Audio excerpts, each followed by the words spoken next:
called out a local real estate agent about exactly that. We here are in the ridiculous situation of having properties in a working class suburb sell for $1 million. Completely bonkers. Yeah, and there has to be a degree of overheat. Well, I mean that's an obvious statement, but there has to be a degree of frenzy which has gone on for it to get to that point. Surely. Speaking of getting to that point in a frenzy, just quickly in Melbourne and Kmart, this story's been out and about a bit. They lock the chocolates up now in sort of DVD style cases, so that people won't eat them as they shop, as they go around the aisles. Really? I mean, maybe loose grapes and nuts, but when you actually have to unwrap the food, this is a new development, isn't it?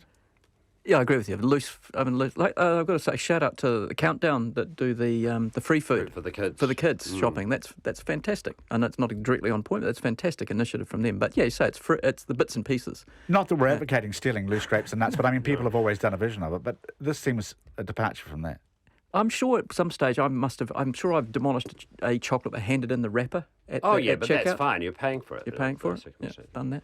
If you're going to collect all the loose lolly wrappers and put those through the beeping machine, the barcode machine, that might be above beyond the call of duty. I am so incapable of that kind of pilfering that I do not believe I've ever taken a loose grape and put it in my mouth. It's I find it's stealing, as far as I'm concerned. Yeah, I have trouble with that too, but that's upbringing, isn't it? It could well be. My father had when I grew up, my father had a supermarket, and the claim to fame was that the babysitter who was looking after us was eventually dismissed for no other reason than the fact that she was teaching my brother and I how to steal from my father, from the supermarket. And it wasn't so much that she was teaching us to steal, but it was from his supermarket. That was the thing that came as the final death nail in her coffin. In the UK, it's illegal for agents, says Fred of Carpety, to communicate with buyers at auction. Didn't know that. Here, the level of coercion is scandalous. Now, the mercantilising, or whatever the word is, commercialising, we'll settle for, yes, of the Olympics. The US Olympics Committee is willing, this is ESPN reporting this, willing to sue any company that tweets about the Olympic Games and isn't a sponsor. ESPN obtained a letter from the US Olympic Committee Chief Marketing Officer. Commercial entities may not post about the Games on their corporate social media accounts. The letter says any company whose primary mission isn't media is forbidden from using any pictures taken at the Olympics, and blah, blah, goes on. Even reposting anything from the official Olympics account. The Olympics, I mean, the argument about the Olympics, as Lavina Good mentioned yesterday, is that obviously they have, from LA on in 1984, become commercialised. Do you suspect that they're creating their own death knell here? Well, just to go back where you started, Jim, that issue of as it were, piggybacking on the... That happens here as well. Every time the Olympics come around, there will be the official sponsors, and then there will be entities and organisations that will try and promote or piggyback off an association. And in terms of the legal issues, I would say, in terms of what the ESPN were saying about stopping those American... My answer would be, well, good luck, certainly in terms of understanding New Zealand law. It's perfectly permissible to promote that you are supporting us doing well in the Olympics without picking back off anyone's rights that they've acquired or paid for. But it's an issue that comes around every time with the Olympics, and will be going on out there in the commercial marketplace in New Zealand right now. May not post about the Games. About the Games. Far. I don't see that as being sustainable. Good luck, Valerie. Can't say that. Yeah, that's ridiculous, isn't it? Yeah, it is. It is. Absolutely it is. But to your second question, I do genuinely wonder whether or not this might be the Olympics heading towards some kind of abyss. I just wonder whether the behemoth that it's become will not be sustainable. Because cities don't want it. Cities don't want it. They can't afford it. Unless, ironically, they're from the third world and they're a big construction contracts. And sponsors can't afford what's required. Broadcast media are finding it a challenge to pay for it. And of course, a great distance from what it was set up for. Enjoy Samoa. Have a lovely time. Michael Moynihan. Thank you. James Elliott, thank you for coming in. That's the panel. Thanks, everybody. Checkpoint follows.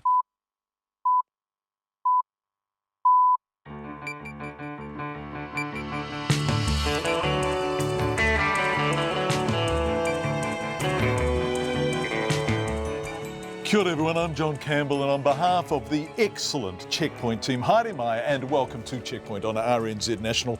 Tau te maera I hoa mā, he kōrero kei te haere, he kaupapa kei te karawhiua. Tonight, Hillary Clinton gives the most important speech of her life, formally accepting the Democratic Party's nomination for the American presidency. Auckland police release footage of a brutal attack on a dairy owner by a man they believe may have committed 9 robberies. Te Puya Marae prepares to close its doors to new arrivals.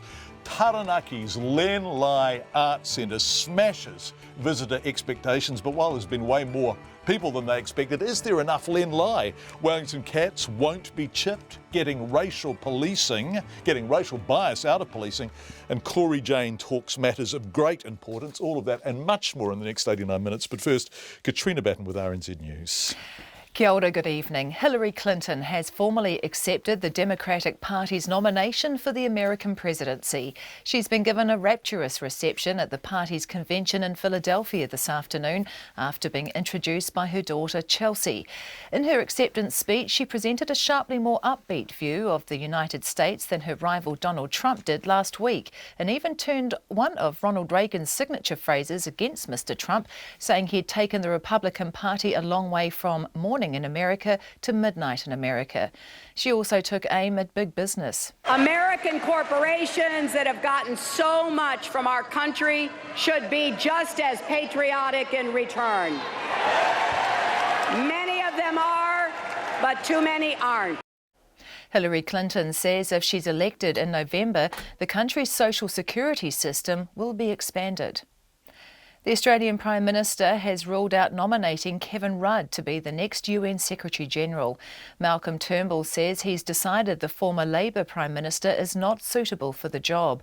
He says he's explained his reasons to Mr Rudd but won't share them publicly. The threshold question is, do we believe the person, the nominee, the would-be nominee, is well suited for that position? My judgment is that Mr Rudd is not. Malcolm Turnbull says the decision is not a partisan one. Electricity purchases for the Tiwai Point aluminium smelter are to stay at their current levels. The smelter's owner, Pacific Aluminium, has declined an option to reduce the quantity it buys from Meridian Energy from 572 megawatts to 400. The decision means the smelter will pay slightly more for its power. It'll be welcomed as a sign that managers at the plant retain some confidence in it. A fresh attempt will be made next week to find clues to the collapse of the CTV building in Christchurch. 115 people died when the 6-storey building collapsed in the February 2011 earthquakes, but so far no one has been held accountable. On Monday, 8 trenches will be dug around the area where the south and north walls once stood, so the foundations can be examined. The police are bringing in soil specialists and engineers to do the work. It was announced last month that the police investigation had been completed and the case was about to be handed to the Crown Solicitor for a decision on whether charges could be laid. The inquiry head, Detective Superintendent Peter Reid, now says that decision is expected later this year. The woman accused of allowing her mother to starve to death in her own bed says she kept her mother's condition to herself because she didn't want to burden her flatmates.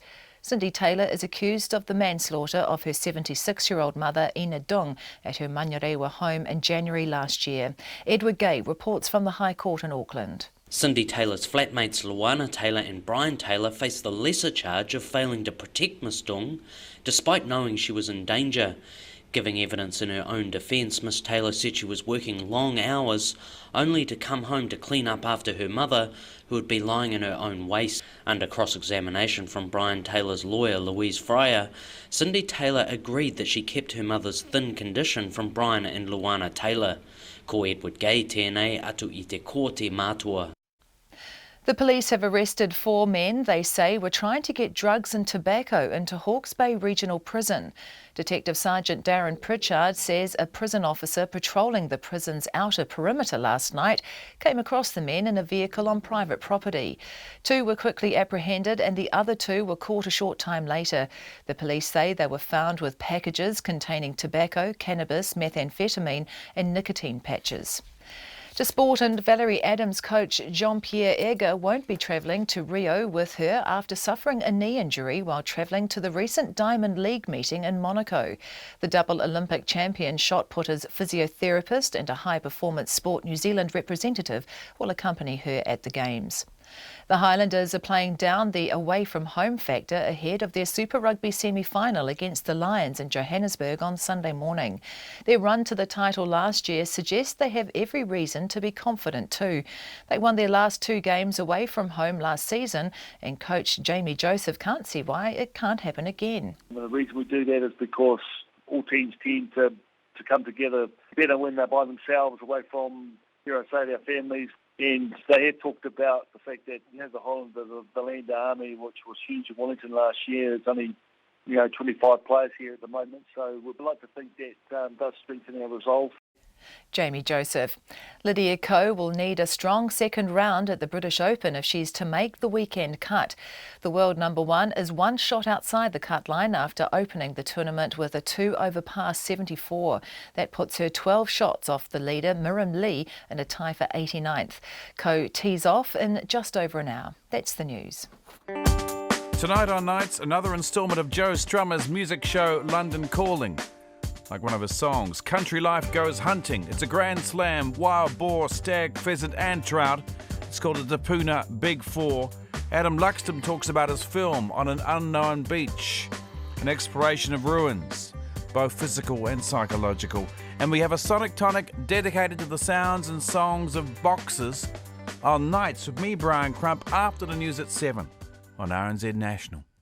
Met service weather to midnight tomorrow, and it's not going to be very nice for the weekend. Northland to Whanganui, including Bay of Plenty in the central high country. Showers and westerly gales easing today. Rain or showers at times tomorrow with thunderstorms in the west from afternoon. Snow to 700 metres about Taumarunui and Taihape tomorrow night, affecting higher roads. Gisborne and Hawke's Bay, showers later tomorrow. Manawatu to Wellington also wided up at Marlborough and Nelson. A few afternoon showers, a period of rain tomorrow with some heavy falls and thunderstorms. Canterbury, showers developing tomorrow afternoon. Bulla and Westland, remaining showers clearing. Rain tomorrow with heavy falls and thunderstorms. Snow to 500 metres at night. Otago, Southland and Fiordland, isolated showers clearing. Rain or showers tomorrow with thunderstorms and hail in the south. Snow lowering to 200 metres tomorrow night. And the Chatham Islands, rain with southwesterly gales this evening. Showers tomorrow. It's 5:08. Thank you very much, Katrina, although that was a rubbish weather forecast, wasn't it? Let's begin tonight in Philadelphia, where after 4 oratory-filled days, the language of hope, trust and reassurance, the Democratic National Convention has come to an end with 2 Clinton women as the final speakers. Among those listening, Bernie Sanders, whose earlier endorsement of Hillary Clinton had helped assuage some deep divisions within the Democratic camp. Hillary Clinton thanked him, and the pro-Sanders delegates who'd earlier threatened to potentially derail the convention were, largely well behaved. It was a night designed to reintroduce Hillary Clinton as a woman Americans could trust, not the arch establishment pragmatist, but someone idealistic, sincere and real. And the final introduction came from her daughter, Chelsea. It is such an honor for me to be here tonight. I'm here as a proud American, a proud Democrat, a proud mother, and tonight in particular, a very, very proud daughter. Whenever my mom was away for work, which thankfully didn't happen very often, she left notes for me to open every day she was gone, all stacked neatly together in a special drawer with a date on the front of each one so I would know which note to open on which day. I treasured each and every one of those notes. That feeling of being valued and loved, that's what my mom wants for every child. I'm voting for a fighter who never, ever gives up, and who believes that we can always do better when we come together and we work together. She makes me proud every single day. Chelsea Clinton, excerpts from her introduction to her own mother. Hillary Clinton came to accept the Democratic nomination even after the primaries, even after a long political career. She was there to give the most important speech of her life. America needs every one of us to lend our energy, our talents, our ambition to making our nation better and stronger. I believe that with all my heart. That's why Stronger Together is not just a lesson from our history. It's not just a slogan for our campaign. It's a guiding principle for the country we've always been and the future we're going to build. A country where the economy works for everyone, not just those at the top. Where you can get a good job and send your kids to a good school, no matter what zip code you live in. A country where all our children can dream and those dreams are within reach. Where families are strong, communities are safe, and yes, where love trumps hate.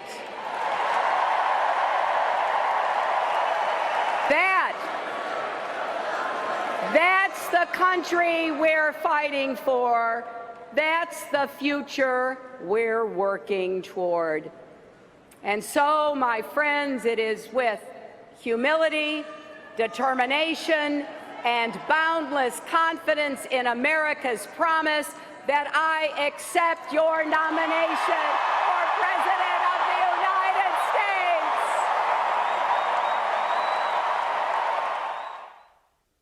Hillary Clinton accepting the nomination, as you heard. Simon Marks is our correspondent at the convention. Minutes after Hillary Clinton finished her speech, with the crowd still abuzz on the floor below him, I asked him how she'd gone.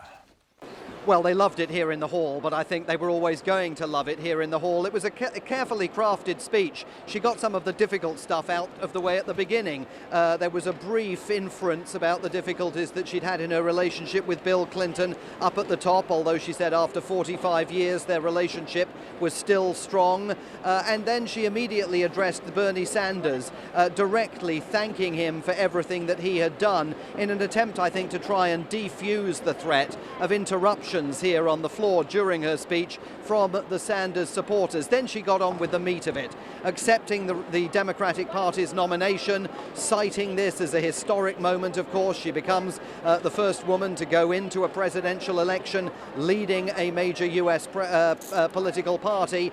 And of course, she engaged in withering criticism of Donald Trump. She steered clear of the word demagogue that had been used 24 hours earlier by Barack Obama when he was here, but nonetheless she painted him as a danger to America, and she urged people not simply to laugh at the things that he said, but to understand that he poses a very, very serious threat to the future of this country. Someone, she argued, who can be baited with a tweet is not someone you want having their finger on the nuclear button. Simon, I thought there were some fantastic lines in the speech. The problem with speaking at this convention is that you're following Barack and Michelle Obama, which is a nightmare because their oratory is just exemplary. It flies. But one of the things I thought that was interesting was there was a slight quality of getting to know you about it, a sort of reintroducing of herself to the American people. Absolutely, and there's something uncomfortable about that. She conceded tonight that she was presenting a Hillary Clinton that Americans haven't seen before. She said, in all my years of public service, I've always been much more comfortable with the service part and less comfortable with the public part. So let me tell you who I am. The problem with that is that American voters from coast to coast know Hillary Clinton. She's been part of the political furniture here for over 20 years. And the idea that not just Hillary Clinton here tonight, but speaker after speaker throughout the last 4 days have felt the need to rebrand her, to talk about her authenticity, to talk, as Barack Obama did, about her being completely trustworthy. They know they have a problem. The polls show that many voters don't find her trustworthy. trustworthy, worry about her credibility, are concerned that she will flip-flop on promises that she's made, particularly to the more left-wing supporters of Bernie Sanders here in the Democratic Party. So there is a discomfort to all of that. It's a gamble that they're taking. They think that even now they can draw a line in the sand and almost present her on the political stage here as a newcomer, a neophyte.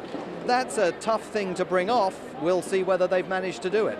Yes, gosh, it's fascinating. I can hear the buzz of the people, the delegates, as they leave beneath you. They certainly sound animated. Has it been a good convention overall?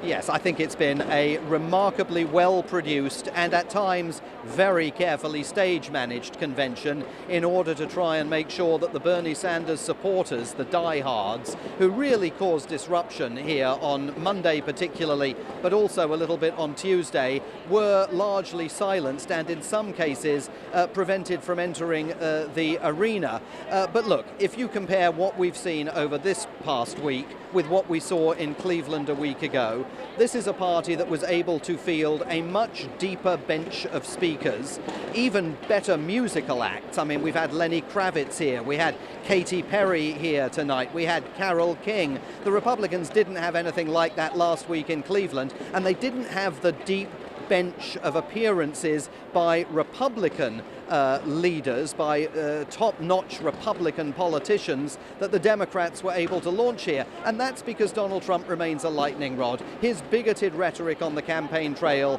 even what his supporters now describe as rookie mistakes that he's made in the past couple of weeks, that's leading to top Republicans to stay completely away from him, whereas top Democrats here are all getting behind Hillary Clinton because they think that they want to unify around the message that she's presenting. They see her as the logical successor to Barack Obama, and they hope she can win. Simon Marks talking to us from the Philadelphia Convention. We had an interesting conversation after that about the TPP. The Clinton camp is working very hard to assure people she is sincere. The TPP will not happen if she becomes president. It's 17 minutes past 5. The woman accused of letting her bedridden mother starve to death in her own waste says she was working long hours at work only to get home to clean up after her mother. Cindy Taylor is accused of the manslaughter of her 76-year-old mother, Ina Dung, at her Auckland home in January of last year. Her flatmates, Luana Taylor and Brian Taylor, are charged with failing to protect Ms Dung despite knowing she was in danger. Giving evidence in her own defence, Ms Taylor told the court about her upbringing in Whakatane, where she said her parents owned a Chinese restaurant. Our Auckland court reporter Edward Gay filed this report from the High Court in Auckland. Cindy Taylor told the court she had a falling out with her mother after her mother was convicted of drug offending. The courts heard Ina Dung was caught visiting hospital and medical centres to get the controlled drug pethidine, which she was then passing on to someone else. But despite the strained relationship, Miss Taylor moved in with her mother and flatmates Luana and Brian Taylor to look after her mother after her parents' 43-year marriage came to an end. When I first moved in, she wasn't happy about me being there, but I did have a discussion with her to say, look, I know that we had not been close in the past. It's time to put the past behind us and move on and try to have some sort of a civil relationship. But she said after her mother's brother died, her mother withdrew and stopped leaving her room. Miss Taylor said her mother had once loved her food, but she also believed her mother suffered from bulimia. She said her mother went downhill fast in her last few weeks. It was after the Christmas period is when she was starting to refuse eating her meals. There was times where I would hand feed her and she will then eat the food. But the week leading up to her death, that's when she was refusing to eat. Her lawyer, Richard Keem, also asked her about the open sores that covered Miss Dung's lower back and legs. Yes, there were times when I mentioned to Ina that about getting medical attention, and she would always go, I'll either do this, or she will just say no. And by do this, you're shaking your head as if to say no. Cindy Taylor also confirmed that she was working long hours and would come home to find her mother lying in her own waste. She said she tried to keep up with the washing, but she did struggle. Miss Taylor said on the night her mother died, she went into the bedroom to feed her mother. I went over and put my hand hands or arms underneath her armpits to prop her up. And that's when I realised that, sorry. Take your time. That's when that's when I checked. I felt her skin, it was cold. Under cross-examination from Brian Taylor's lawyer, Louise Fryer, Miss Taylor said she didn't notice how skinny her mother was getting as she was doing long hours at work and spending her time at home cleaning up after her mother. She said she kept it to herself because she didn't want to bother Luana and Brian Taylor. The courts heard Miss Dung weighed just 29 kilograms, had open sores that were gangrenous, and 14 broken ribs and a broken breastbone when she died. Ko Edward Gay tēnei atu I te ko te mātua. 20 minutes past 5. Auckland police have released footage of a brutal attack on a dairy owner by a man they believe may have committed as many as 9 robberies across the city. They say they're worried about how violent he becomes when challenged and want people to help them find him. Just a warning, if you are watching us on Freeview 50 or live streaming, this video contains violence. Rowan Quinn reports. The video shows the man landing repeated blows on the Papatoetoe dairy owner at the same time as he tries to gather goods. As he leaves the shop, it's possible to see distinctive tattoos on his arm and his face is partially revealed. Detective Inspector Whaamanuia Va'ailua describes the attack as sickening. It's a very cowardly act. It's disgraceful, but clearly there's a need for the public and everyone to be cautious if they see this person and pretty much immediately call the police. Mr Va'ailua says the police believe the man has committed robberies from Auckland Central to Manurewa and has used a knife and a gun. He says it wasn't an easy decision to release the footage, but they want to both warn people and seek their help in finding him. He says the man shouldn't be approached. In almost all the robberies where he hasn't been challenged, the victim hasn't been assaulted. We've established that he becomes very angry very quickly when he is challenged by the victims. Mr Va'ailua says the police have had some calls since releasing the video on their Facebook page and are following them up. I Tāmaki Makaurau mō Checkpoint, ko Rowan Quinn tēnei.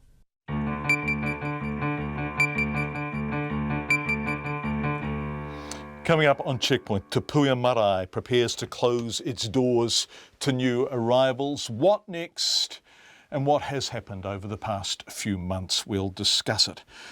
Brides here and across the Tasman have left thousands of dollars out of pocket after Auckland bridal shop Primrose and Finch goes into liquidation. And Maunganui locals are fuming after the Far North District Council announced it will spend $200,000 building a safety rail on a boardwalk. We'd love to hear from you in any way you choose about any subject you choose. You can text us on 2101. You can email checkpoint@radionz.co.nz. Our Twitter address is @checkpointrnz, and don't forget our excellent and very busy Facebook page. The 2 missing children who walked out of their Tuako foster home had been in child, youth and family care for more than 7 months. 15-year-old Te Morehu McLean and his 7-year-old sister Anahira were removed from their mother's care in January this year. Their mother, Te Awhina McLean, says she was in contact with her children since they'd been missing almost 2 weeks ago, but she doesn't know where they are. SIFS believes she does and says it needs to know their whereabouts to ensure they are indeed safe. Our Māori Issues correspondent, Mihinarangi Forbes, investigates. Bert McLean is a distinguished kaumātua who is an expert in Māori tikanga and protocol. Council, government and the New Zealand Navy call on him to perform karakia for openings, blessings and ceremonies. But today, Mr McLean and his wife Val say they've lost faith. I do feel let down by the system because I've been an advocate of the system. 7-year-old Anahira and 15-year-old Te Morehu were taken from their mother's state house earlier this year after residue of the drug P was detected in 2 tests. Child, Youth and Family says it's unable to talk about the reasons for the uplifting of the children. Their mother, Te Awhina McLean, says she was not aware of anyone using methamphetamine at the house. Housing New Zealand told RNZ News it was not aware of any drug use prior to Ms McLean's tenancy, but says it didn't test the house prior to her stay, stating there was no suspicious activity reported. Despite the law which says it's desirable that children live in association with their whānau, hapu or iwi where practicable, Te Morihu and Anahira were sent an hour south to live with strangers. That's where SIPS has been a failure, because they hasn't initiated their coming together as a whānau. Was this whare that could have taken them in? Well, if they come to talk to me, I know we'd come to an agreement. But they didn't. They knew who I was and where I was, and that. But they decided they were going to do it their way, and this is the outcome of it. In a recent interview, the new Children's Commissioner and former Principal Youth Court Judge Andrew Beecroft says the law is designed to work with the wider whānau. It's nothing more than the law says. We've had a law for 25 years based on that groundbreaking report, Pu Aotearoa 2, that says time and time again throughout the whole of the provision of the Act that where possible, resources should be given and means should be made available to let whānau, hapu and iwi develop their own measures using the power of hapu and iwi, the resources of the marae, the wisdom of kuia and kamatua. It works. It's not a magic bullet, but it's miles better than what we're doing now. In a statement, Child, Youth and Families Deputy Chief Executive Murray Edridge says SIFS has firmly held to the principle of striving to ensure children are cared for and protected within their own whānau, hapu or iwi. There are more than 5,000 children in Child, Youth and Family care. More than 60% of them are Māori. Child, Youth and Family has an obligation to consult and consider the extended whānau when removing Māori children from their guardians. Te Āwhina McLean argues 6 different family options were given to Child, Youth and Family, but none were suitable. She says she's in phone contact with her children but doesn't know where they are. SIF says she has refused to divulge their location. In a statement, Mr Edridge said the department had looked to place the children with whānau a number of times.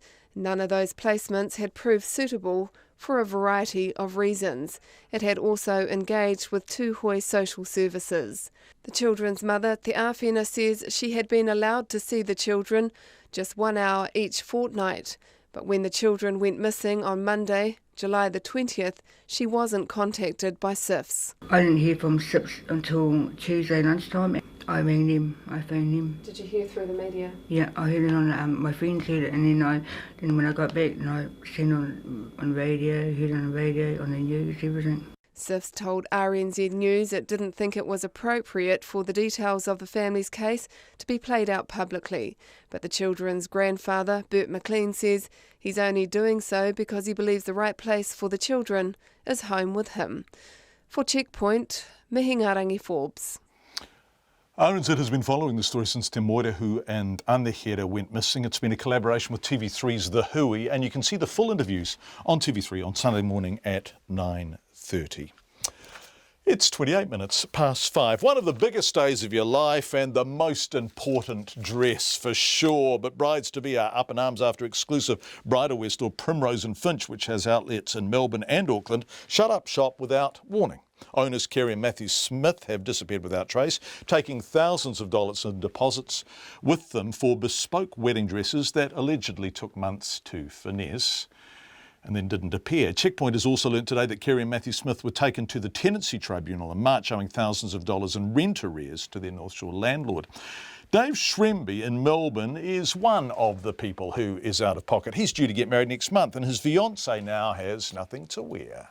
Angela went and purchased the dress, I think it might have been in May last year, paid a deposit, went through all the fittings and whatnot, and it got to a stage where the dress should have been just about on its way or here in the last week or two, and we've been trying to contact Primrose and Finch and with no luck really. And then effectively Angela received an email back well before I think they had any dramas, public dramas, but they knew themselves that something was going on. I've worked that out through the dates and whatnot. And she was asked to pay the full amount because the dress was ready to be dispatched out of the designer in America.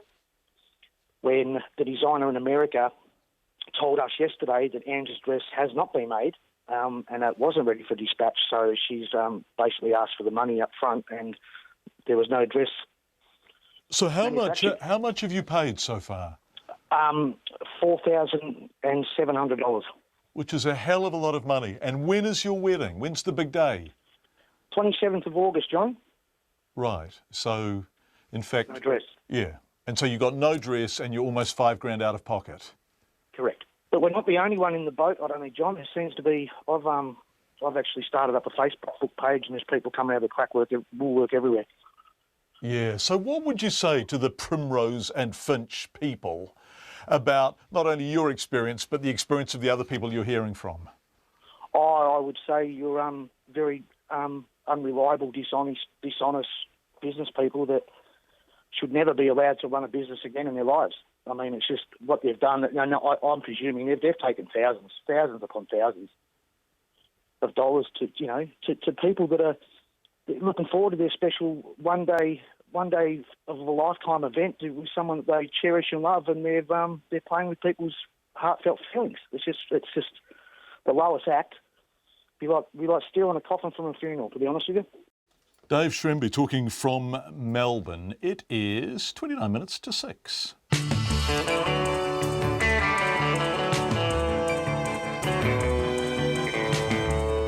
Coming up on Checkpoint, Te Puia Marae, a stoush over a $2,000 boardwalk safety rail. The Linlai Centre smashes visitor expectations. Magic place here in New Plymouth. And the Hurricanes are just one win away from hosting the Super Rugby final for the second time in 2 years. If you're a Chiefs supporter, you will obviously think that's just simply not going to happen. But first, before all of that, Katrina Batten with the headlines. Hillary Clinton has formally accepted the Democratic Party's nomination for the American presidency. She's been given a rapturous reception at the party's convention in Philadelphia after being introduced by her daughter Chelsea. Hillary Clinton says American democracy was not working the way it should be, promising to make the super rich pay more tax and to provide a living wage if she's elected. The woman accused of allowing her mother to starve to death in her own bed says she kept her mother's condition to herself because she didn't want her to burden her flatmates.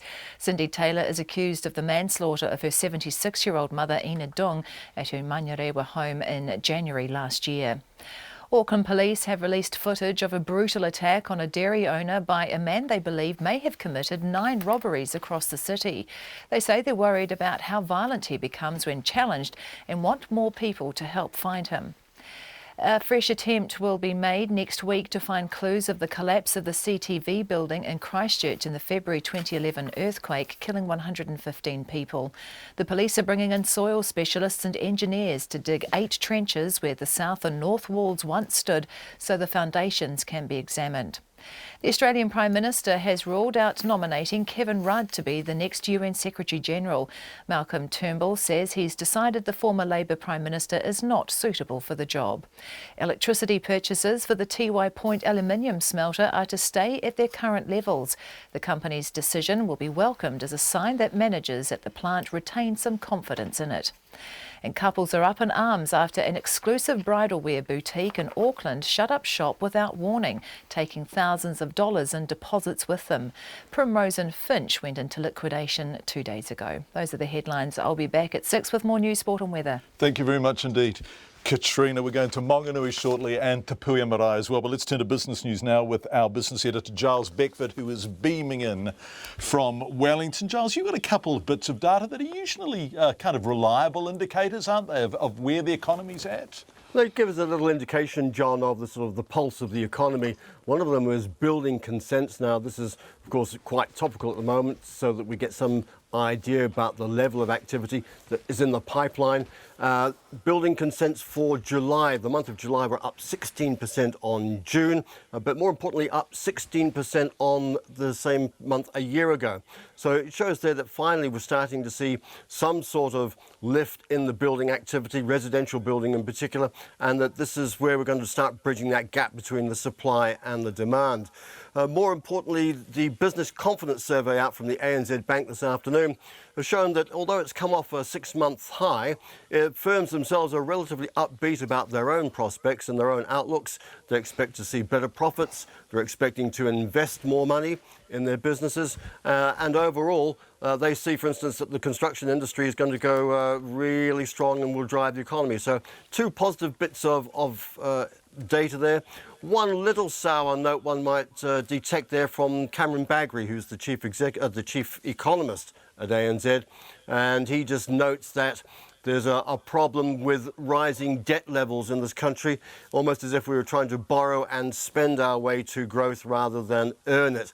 And of course, that does raise the issue that if the Reserve Bank cuts interest rates further, whether it throws a bit more fuel on that fire. But we'll wait and see for the time being. It's fascinating, this, isn't it? Because the banks have been saying this a bit lately, but they've been the people who've been allowing everyone to borrow, haven't they? Of course. No bank is ever going to turn down the prospect of making a margin on giving a decent loan to a decent borrower. And I mean, that is the nature of capitalism. It's the nature of banking.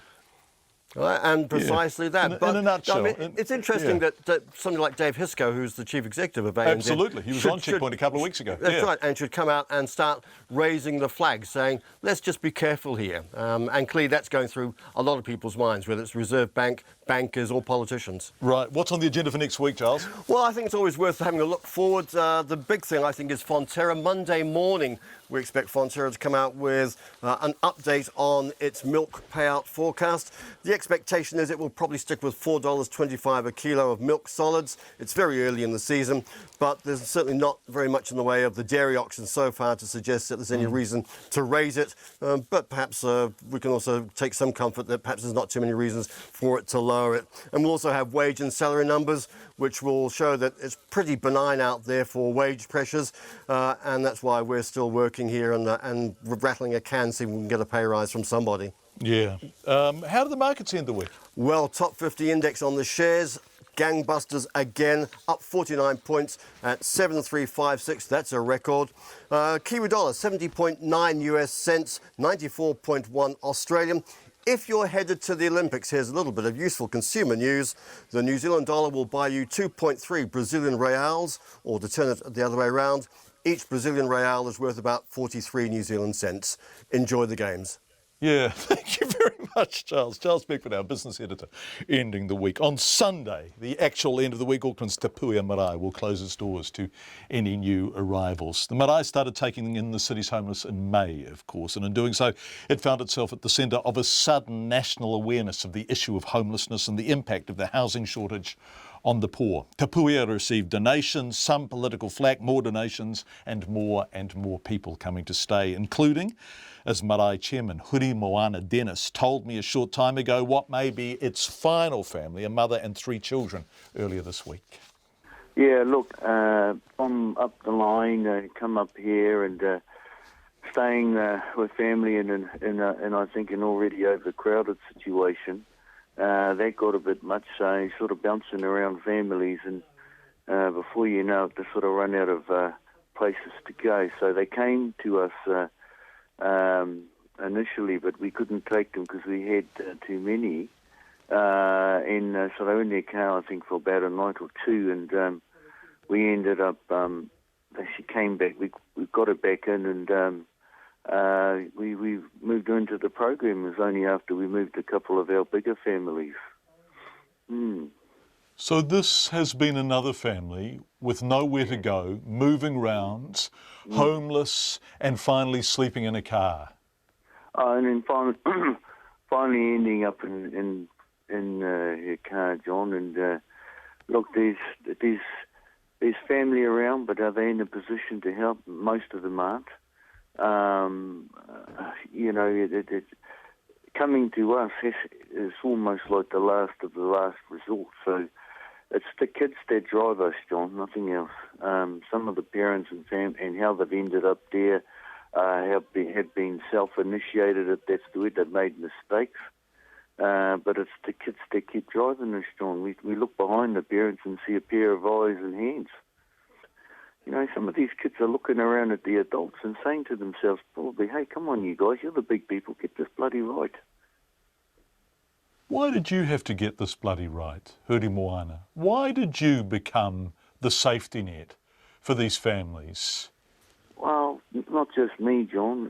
30 others at the marae, the name Te Puia, the volunteers in the whole country, quite frankly. We've all got behind it. It's something that just sort of all turned our eyes up to the sky. and to every member of the community, it was just unacceptable. It doesn't happen in New Zealand. This is 2016. But it does happen, doesn't it? I mean, the very fact that we're having this conversation, the very fact that you've had a mum and three kids this week, it happens.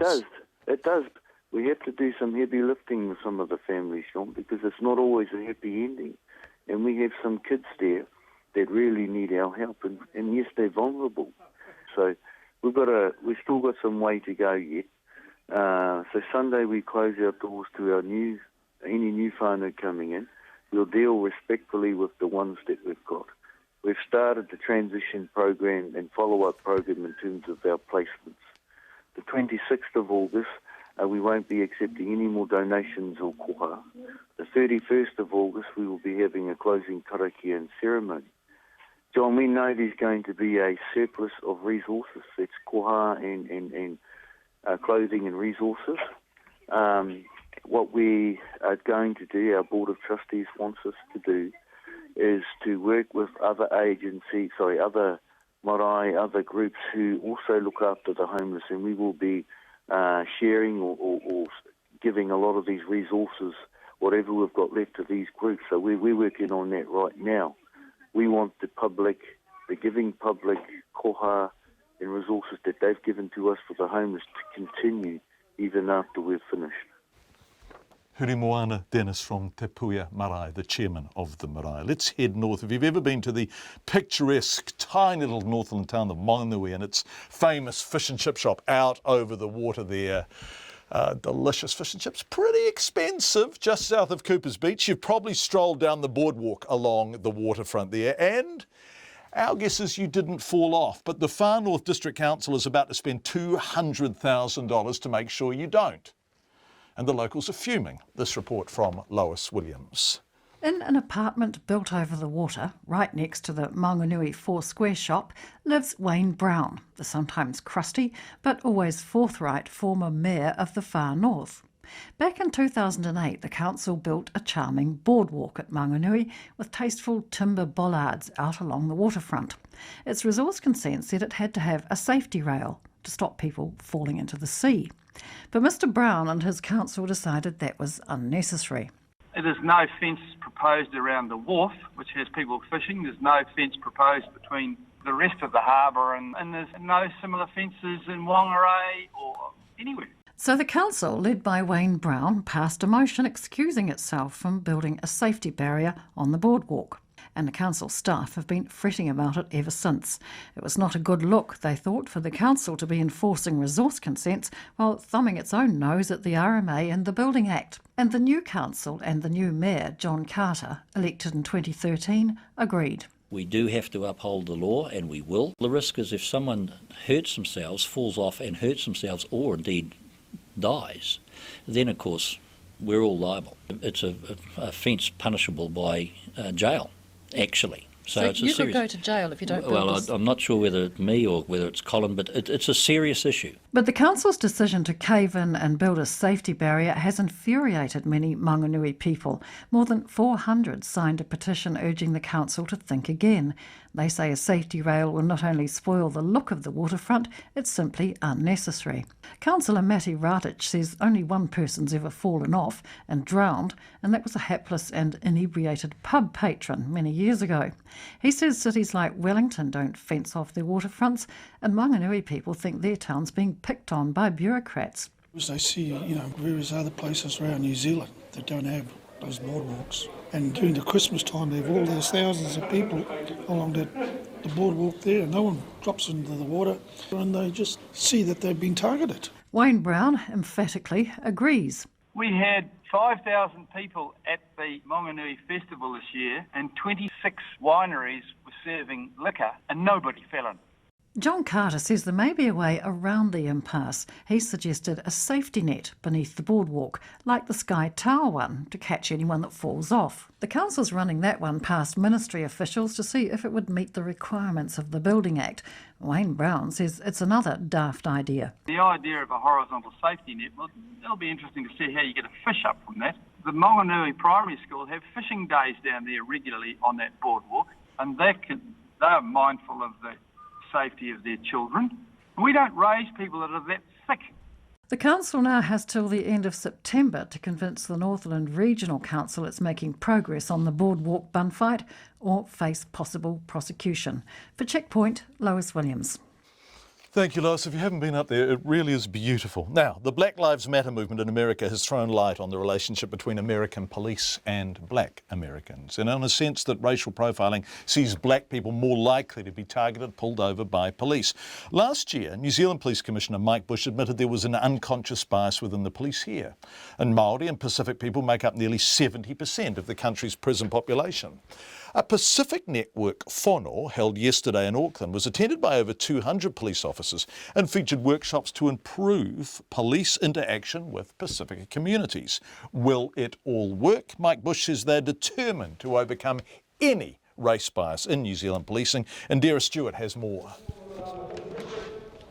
More than 200 officers registered for this week's Pacific Network whānau. They represented a growing cultural diversity within the organisation.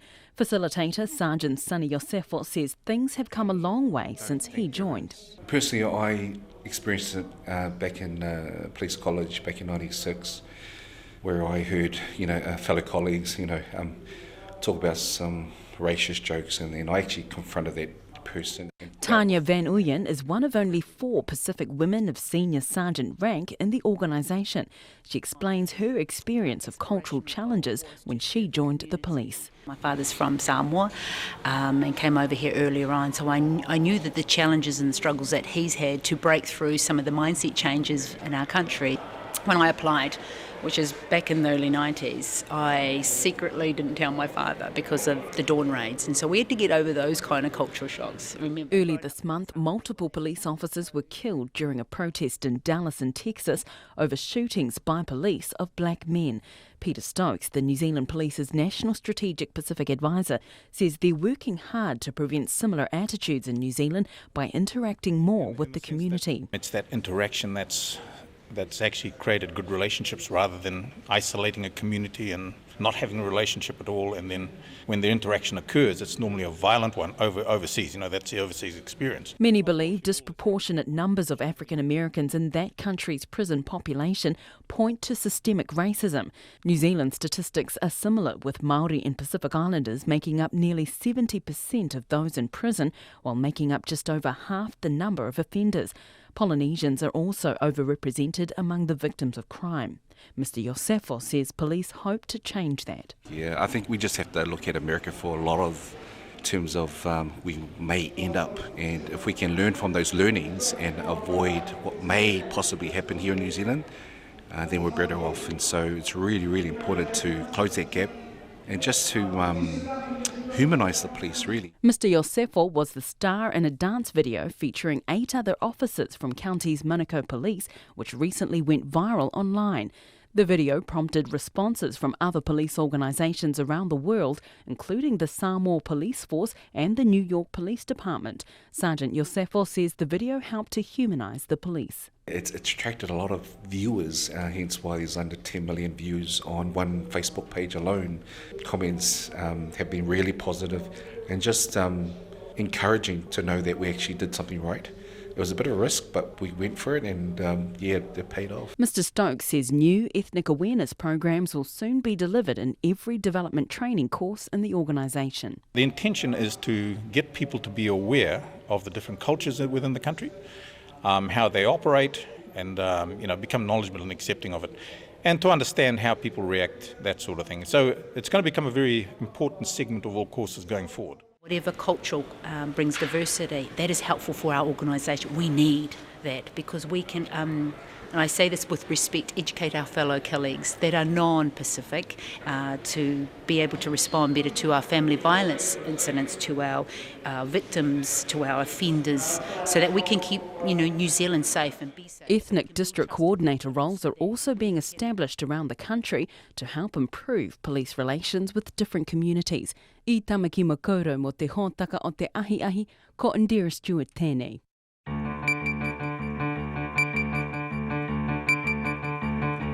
Ten and a half to 6, the Len Lai Centre in Taranaki has smashed visitor expectations in its first year, with 150,000 people coming through its rather glorious doors, a third more than predicted. But despite this, There are some grumbles still that not enough of the New Zealand artist's signature kinetic sculptures are actually permanently on display at the New Plymouth Art Museum. Our Taranaki reporter Robin Martin has more.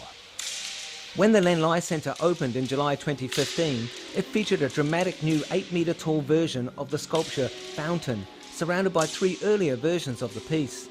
Kinetic Works Universe and Grass were also on display in the $12 million complex, while Trilogy was mounted in the adjoining Gavette Brewster Art Gallery, but never performed due to mechanical problems. A year on, Four Fountains is the only kinetic piece on show. The chairman of the Len Lai Foundation, John Matthews, says the visitor numbers are fantastic, but he sympathises with those who want to see more of Lai's sculptures.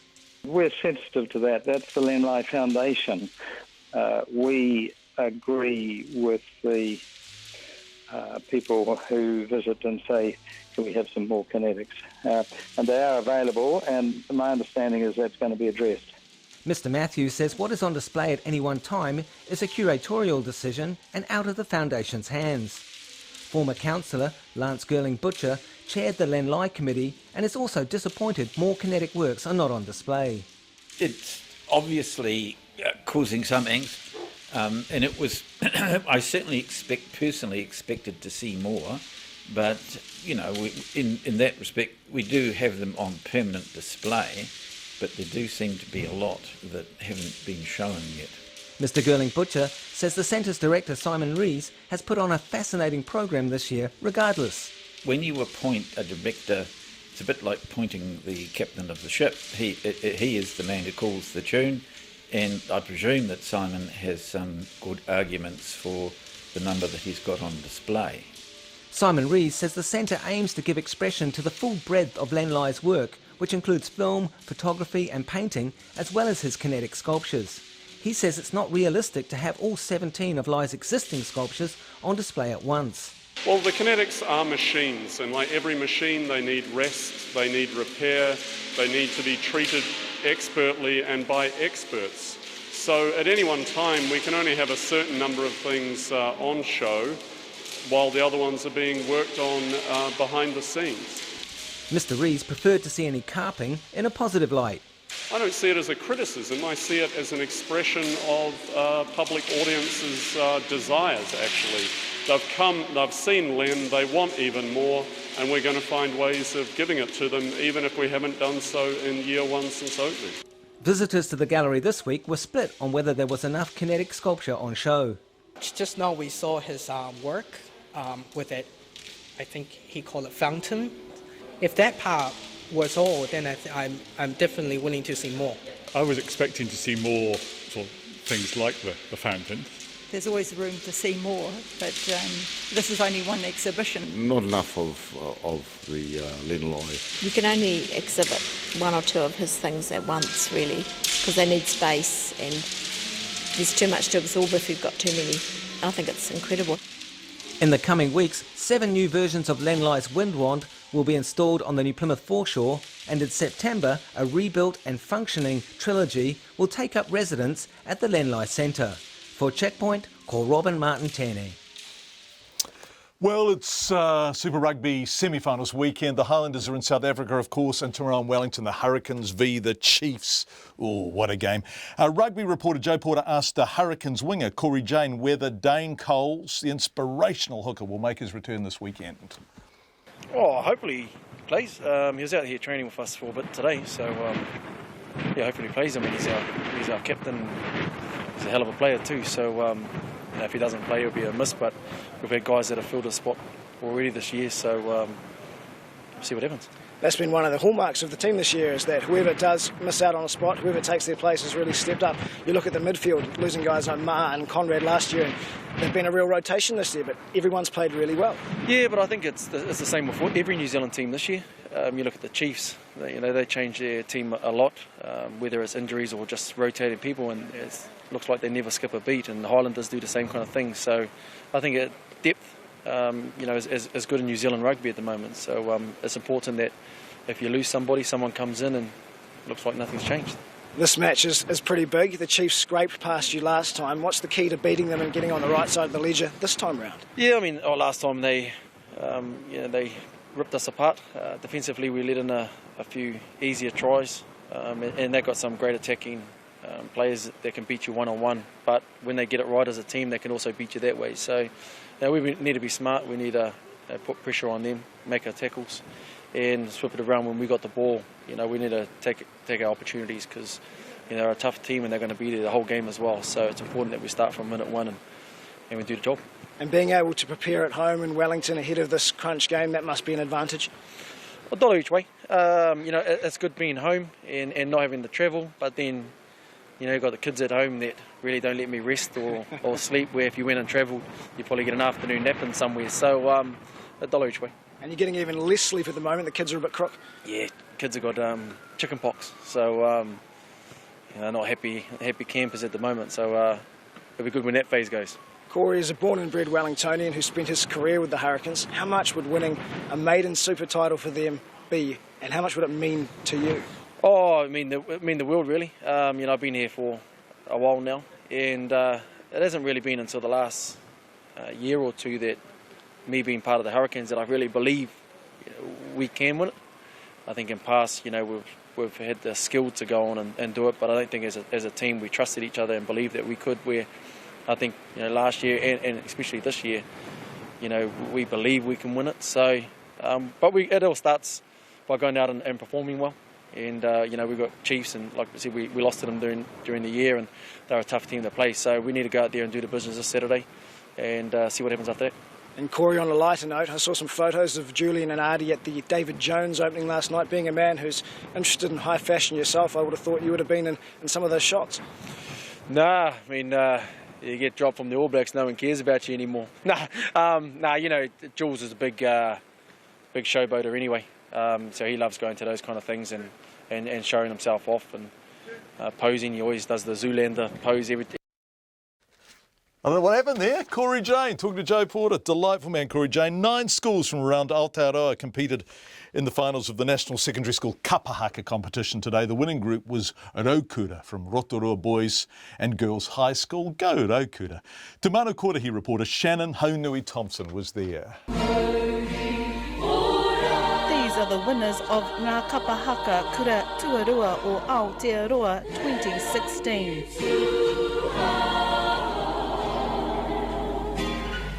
Surreal, really. It's the first time our school's ever won a national competition. We're always tapping at the top but never actually quite getting there, so humbling as well. Thankful for all of our parents and our support staff that have helped us get to where we are. This is Ngā Puna o Waiarea of Western Springs College.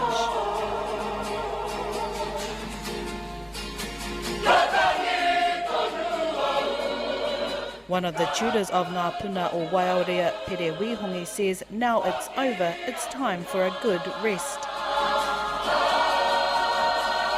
I don't know how to express how proud I am of them. It was so emotional for up there. I even had a tangi myself on stage. I know I'm not meant to, but I was just so proud I couldn't hold my emotions in on stage, and I'm just glad that the anticipation and waiting is all over now. One of the performers of Ngā Puna o Waiarea says there have been many sacrifices. Feeling, it's just amazing. It's great, good to be up there with my whānau, doing what we love doing, kapahaka. A lot of work, a lot of commitment, a lot of sacrifices. These boys from Whakatane High School have just walked off stage. Oh, it was beautiful. Just feel all the wairua and everyone here out in the crowd. Representing our tipunas and whānau, it was really awesome, amazing. The student also from Whakatane says he was nervous but happy with their performance. Tino pai ai tō mātou tū I runga I te atamira. He awa wiriwiri I runga I te atamira, engari he pai. Ai, he tau te ngātou.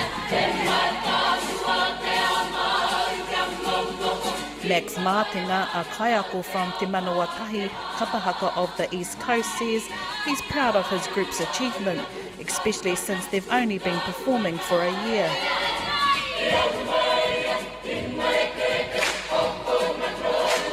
We set some goals, to bring it into perspective. We're a new group. We're 1 year old, 1 year old, or 1 year young, and our goal was best foot forward and to make the top 9, and we achieved that, and so we're really, really happy with that. And one thing we said to the kids was no matter what, we got into the top 9, anything now is a bonus. Students have another 2 years to prepare for the next Kapahaka competition in Palmerston North.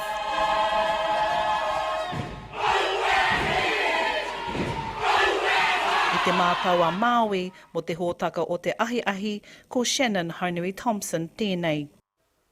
Beautiful, Shannon. What a lovely report. It's been fantastic listening to Shannon's reports from the Kapahaka Nationals this week. It's coming up to 6 o'clock.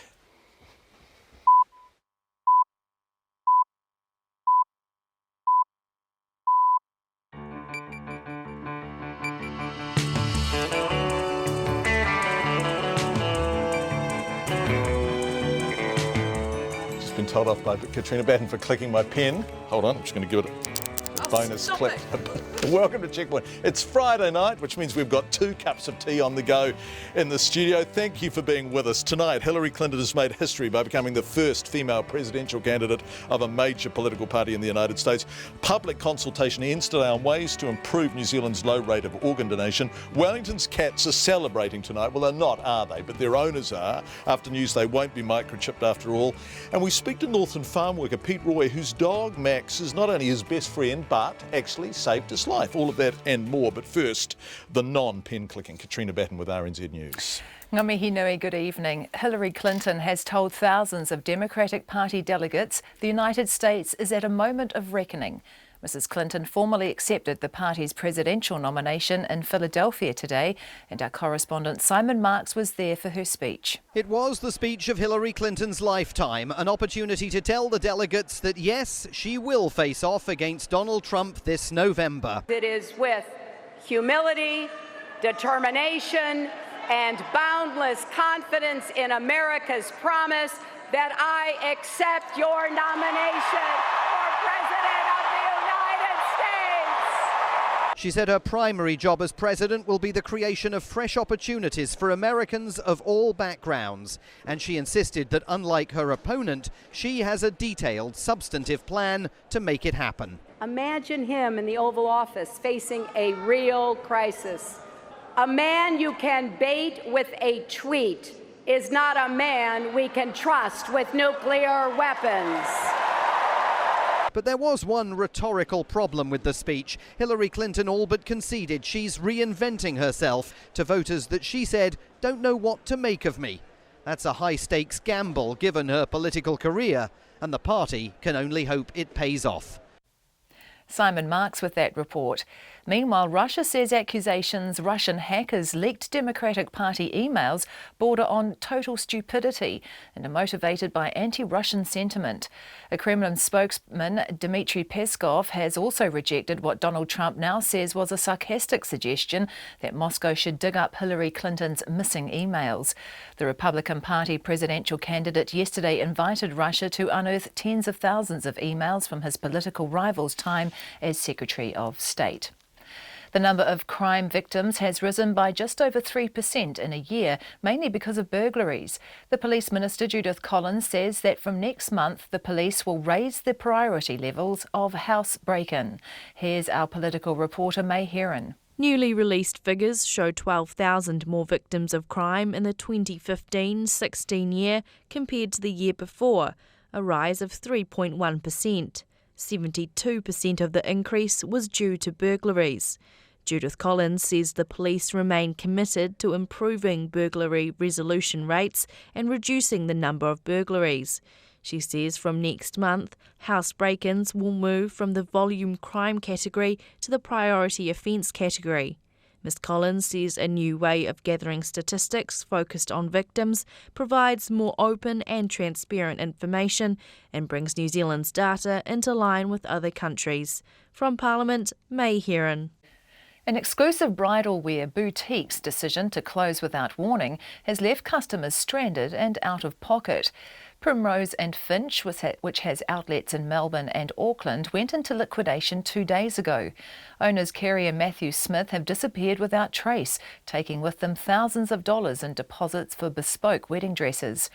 David Tremby of Melbourne says he and his fiancée paid nearly $5,000 for a dress, but now she has nothing to wear and they're due to be married next month. They've taken thousands upon thousands of dollars to people that are looking forward to their special one day of a lifetime event with someone that they cherish and love, and they're playing with people's heartfelt feelings. It's just the lowest act. Be like stealing a coffin from a funeral, to be honest with you. A Melbourne man, Dave Shremby.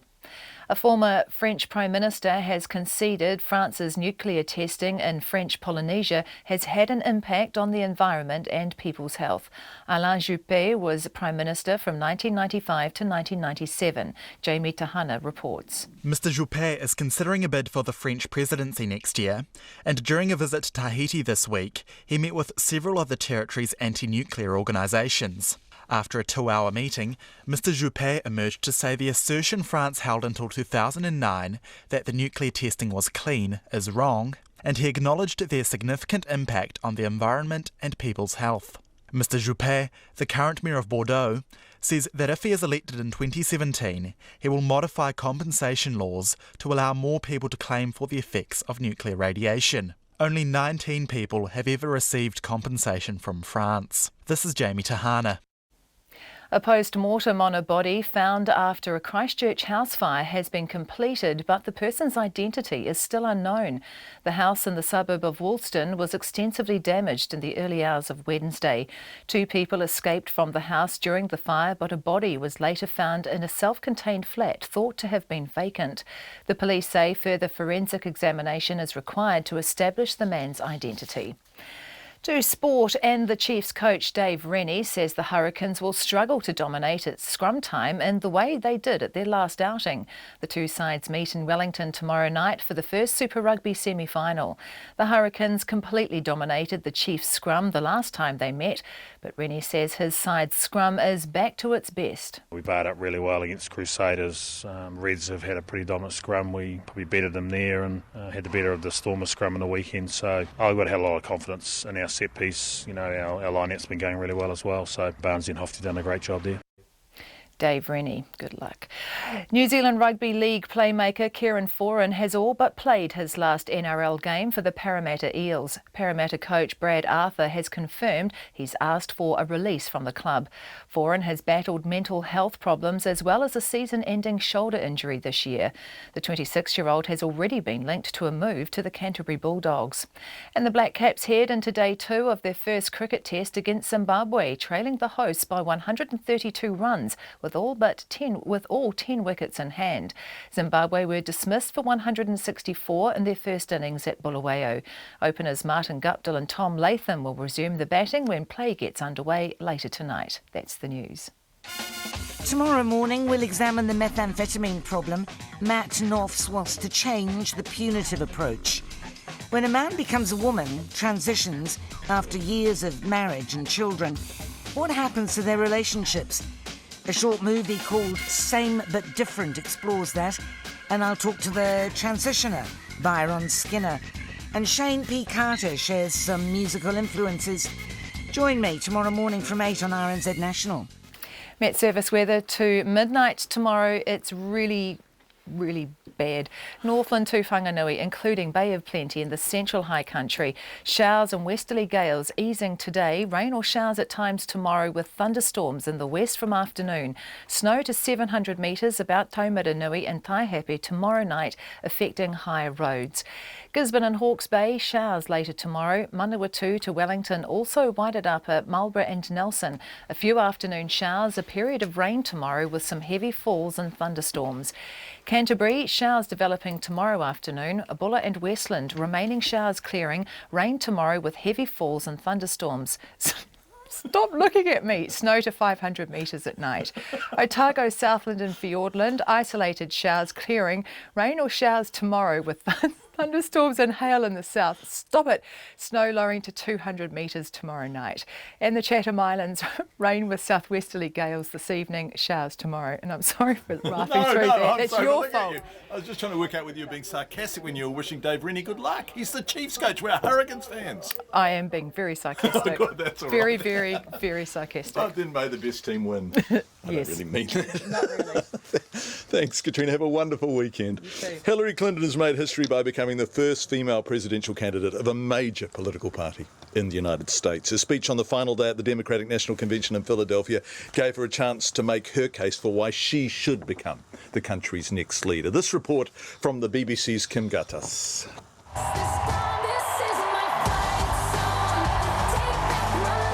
The speech no woman has ever made at a party convention in America. The words no woman has ever spoken.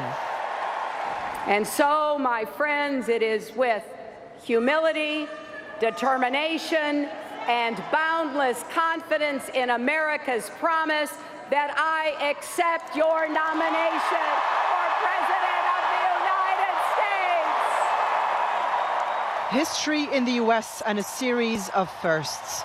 First woman nominee of a major party, a former First Lady making her own way back to the White House. Her daughter Chelsea is now the child of 2 presidential nominees and perhaps soon of 2 presidents. I'm voting for a fighter who never, ever gives up and who believes that we can always do better when we come together and we work together. This convention has been about hope and optimism, a stark contrast to the darker picture of America painted at the Republican convention, and it's been well received. I think that this convention, the atmosphere has been positive. I think it's going to catapult people to really get out there and start talking about the important issues.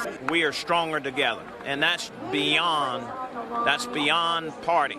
I'd like to think that the energy here is going to propel her forward. A lot of people are scared of Donald Trump, and that's reason enough to vote for her.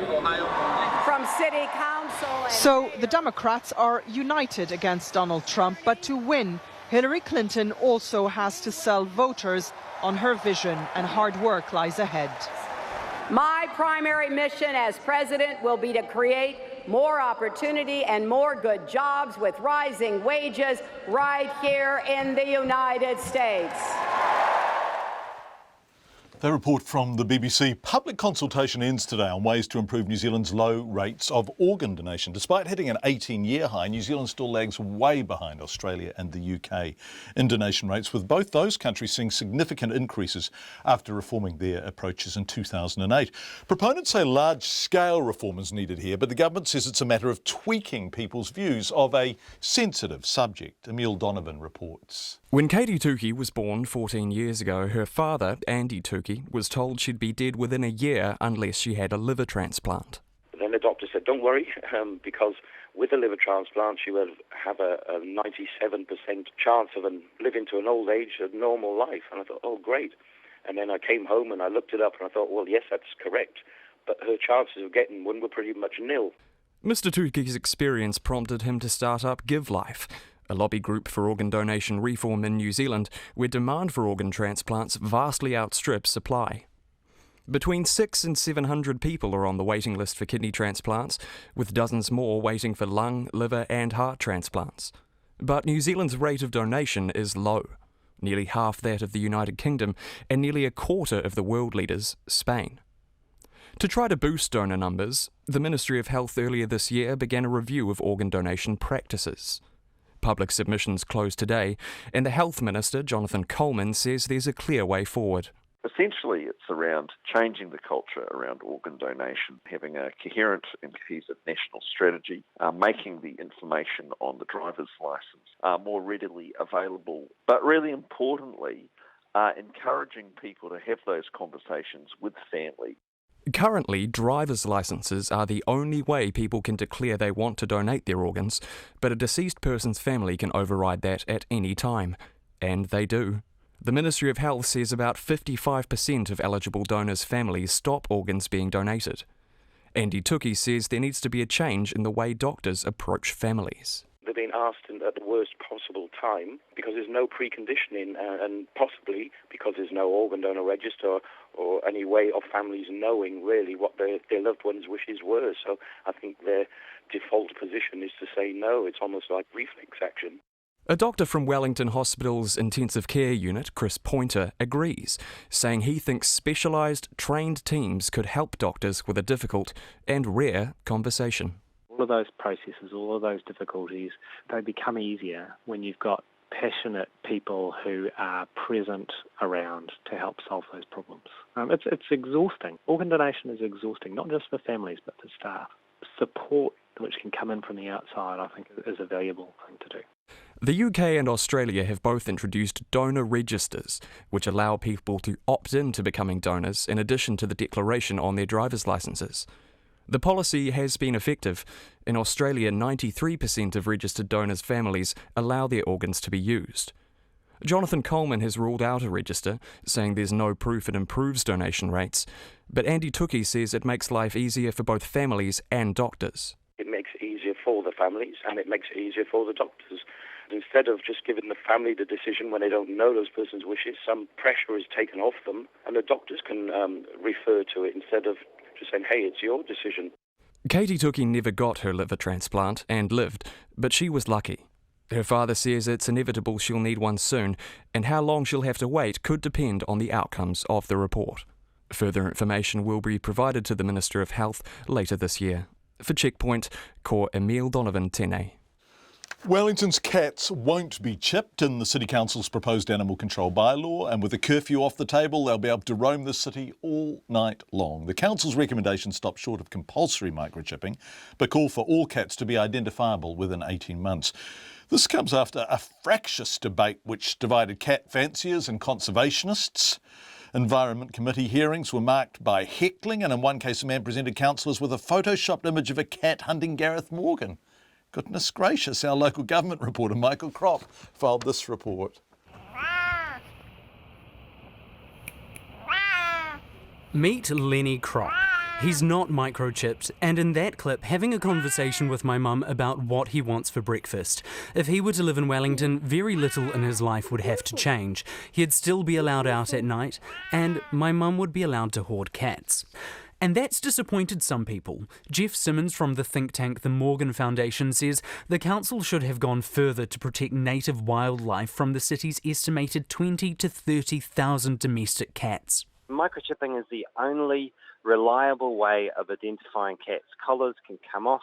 These recommendations accept that we need to identify cats, but then they are chickening out of microchipping them, despite 89% of the public supporting the idea of compulsory microchipping. Laura Bennett, who has 2 cats, says although a curfew would be hard to enforce, the benefits are worth it. Pets should be kept inside at night. I definitely believe in that. Like, we do it with our cats, and before we did it, they'll just get into fights and bring in birds and mice and things like that. The council's Environment Committee Chair, Iona Pannett, says although there was support for the council to impose a curfew and restrict the number of cats per household in wildlife-sensitive areas, that was beyond the scope of the bylaw. Legally, we have no authority to manage wildlife and to protect it. That's what our ability is to manage public nuisance and to put in regulations around the keeping of animals. So we need to be careful. We need the government to step in really and say, look, this is what we need to do in terms of cats, and I'm sure that work will happen. Households won't be limited to 3 cats, and Ms Pannett says owners will have until the end of 2017 to make sure their pets are readily identifiable. There will be mandatory identification, so either a collar or a microchip. I will, however, be moving an amendment to say that it should be compulsory microchipping because it's essentially best practice. It's the safest for the cat, and there's huge public support for such a move. The new rules will also ban people from feeding animals such as pigeons and stray cats in public places unless it's a designated place like a duck pond. Dog owners will also now be able to go to cafes with their dog as long as it's not left unattended.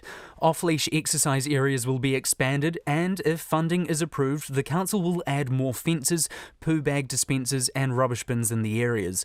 There are other changes too, such as needing council permission to keep more than 12 chickens and a ban on roosters in urban areas. And Ms Pannett says that's all for a good reason. We know that people love their animals, and so this policy is absolutely about maintaining their welfare. And I do not want any harm to come. I'm a huge animal lover. I think we need to do far more to protect our pets. We hope to get that balance right in this policy. In Wellington for Checkpoint, call Michael Kropp, DNA. With an update to New Zealand's suicide prevention plans underway, questions are being raised about the commitment to reduce this country's grim suicide rates, particularly amongst young Māori men. New Zealand has some of the highest youth suicide rates in the developed world, and suicide rates for Māori are 2.8 times the non-Māori youth rate. Philippa Tolley has more. At the end of the 1990s, it looked like New Zealand was managing to turn its high suicide rate around. But since the turn of the century, rates have remained depressingly constant. The most recent statistics show one New Zealander took their own life every 17 hours.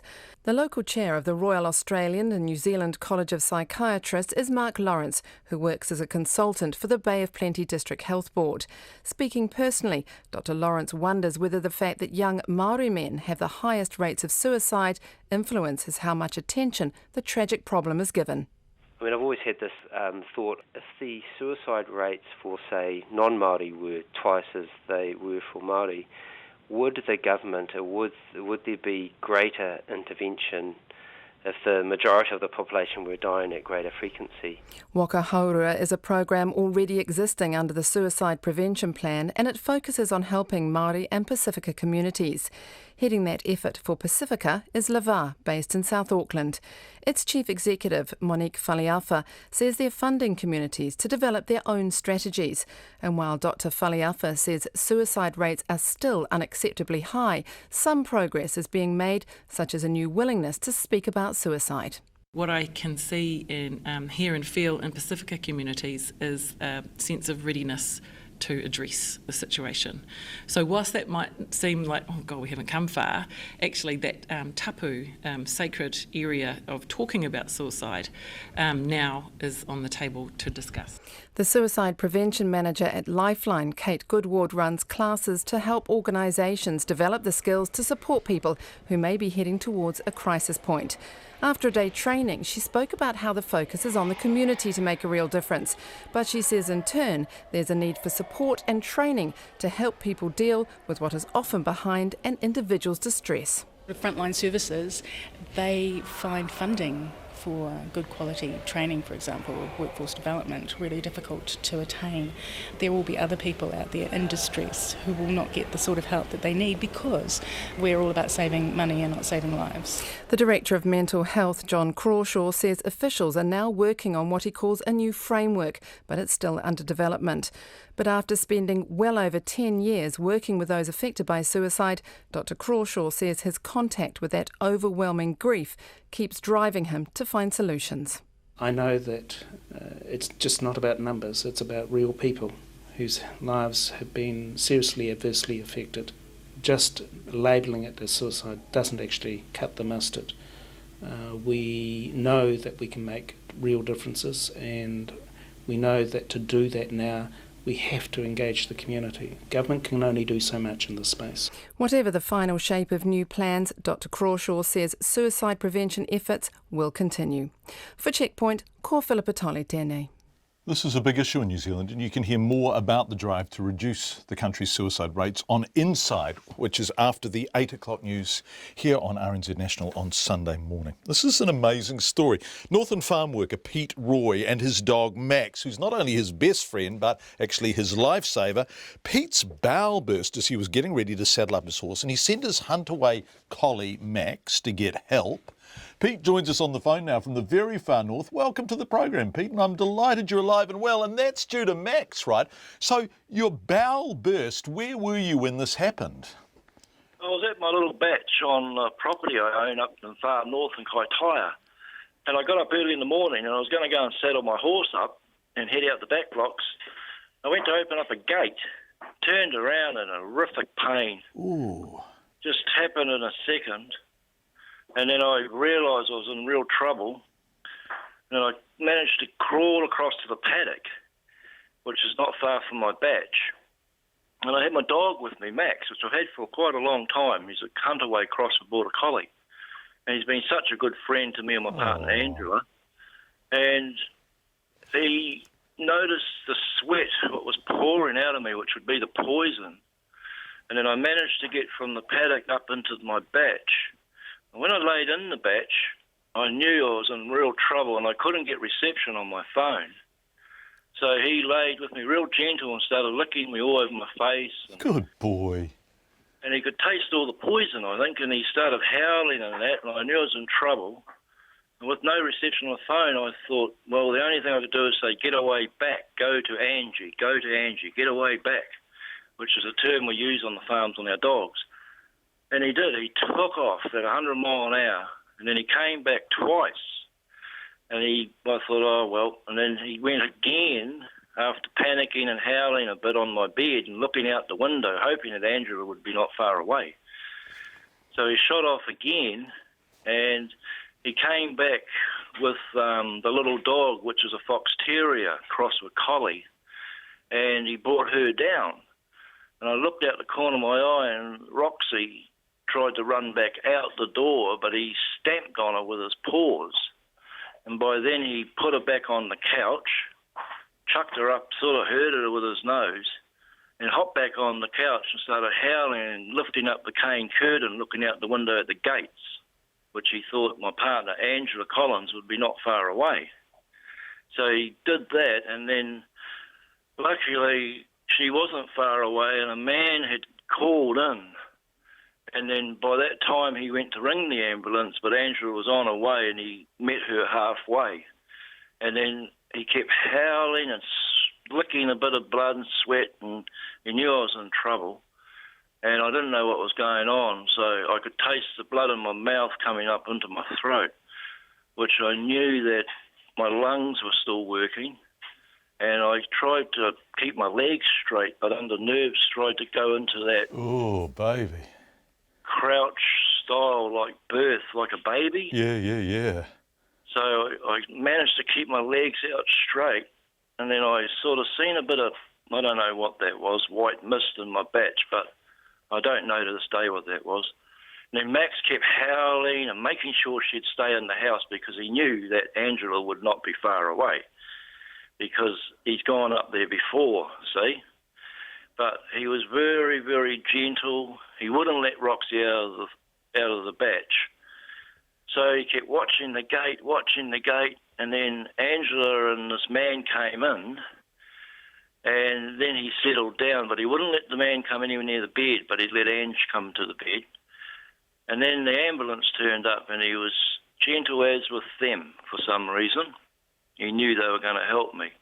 And he kept licking me and very worried.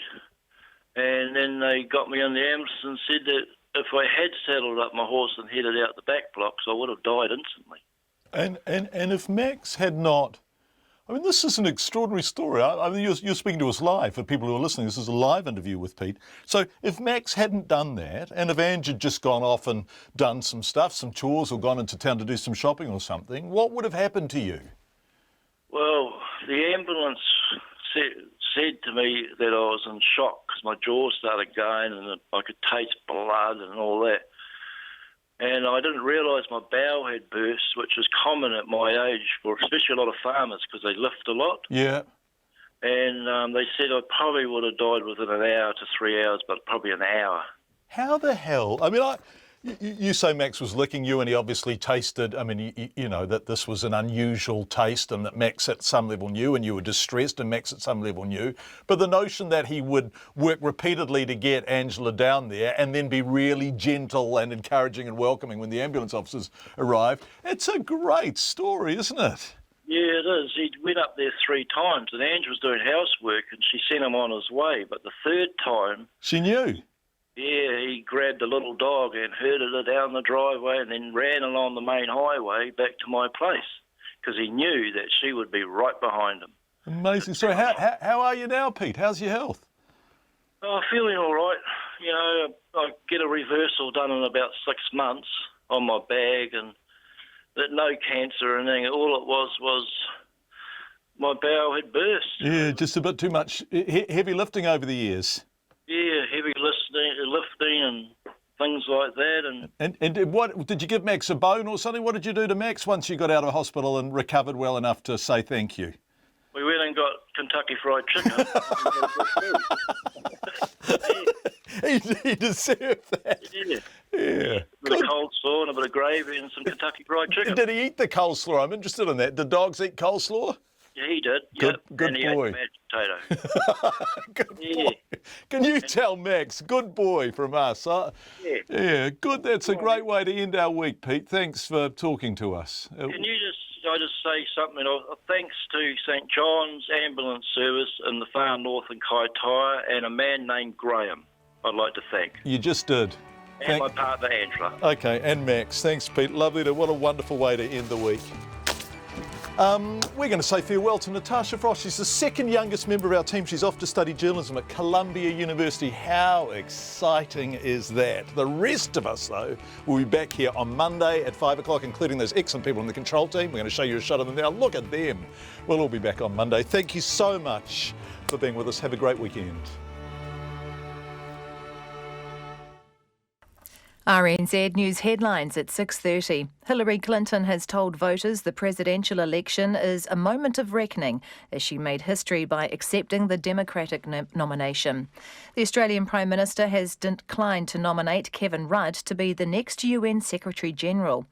The police priority level for house break-ins will be raised after burglaries accounted for almost 3% rise in the number of crime victims. A leading psychiatrist says he wonders whether more attention would be paid to suicide by young men if the rate was higher for non-Māori. A person has died and 2 people are in a critical condition after a crash in Tauranga on State Highway 29A near Mangatapu. And the Lenlai Centre in Taranaki has smashed visitor expectations in its first year. Our next news and weather is at 7. I'm Nick Bollinger, and I'll be your guide this week for Music 101. We'll be hosting a session